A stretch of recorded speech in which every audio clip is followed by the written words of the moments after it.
It's an update to the adding a new addition to the family.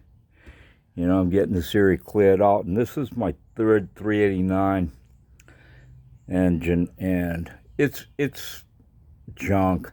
And even if I was young, I would have considered, you know, maybe rebuilding it. It would have to be bored out, I believe. But I sent the heads from this off to England. A guy in England was rebuilding a '59 Bonneville, and him and me, you know, got talking over YouTube, and he needed heads, so he got the heads off of this. But that was quite a few years ago. The guy was probably, I'd say, about 5 years younger than me, and we're talking maybe around 10 years ago.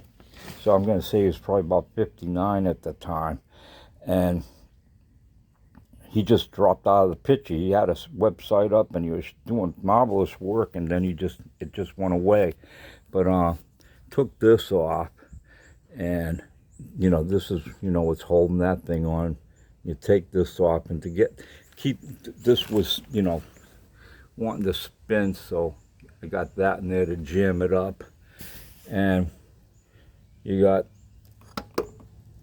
to take these off, and then you see you got a key in there. You gotta, all this, once you get this, if you get this off, this thing will just pull out. I had to walk this out using that pry bar.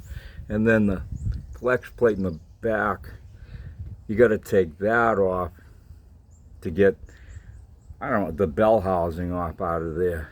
And that was 3/4 inch bolts, and it's all ready to go. And you know, those are all loosened up. Not they're practically finger tight. And we'll have this all done because I want to keep the crank out of this. The crank, I know I can sell. I can keep it, but I don't want to keep the block around anymore. And the bell housing, I forget what you call this thing. It holds the water pump on. But if you got a 58, 59 Pontiac, and you don't have that, you need it, and they're kind of rare. And that's what's happening. Thanks for watching.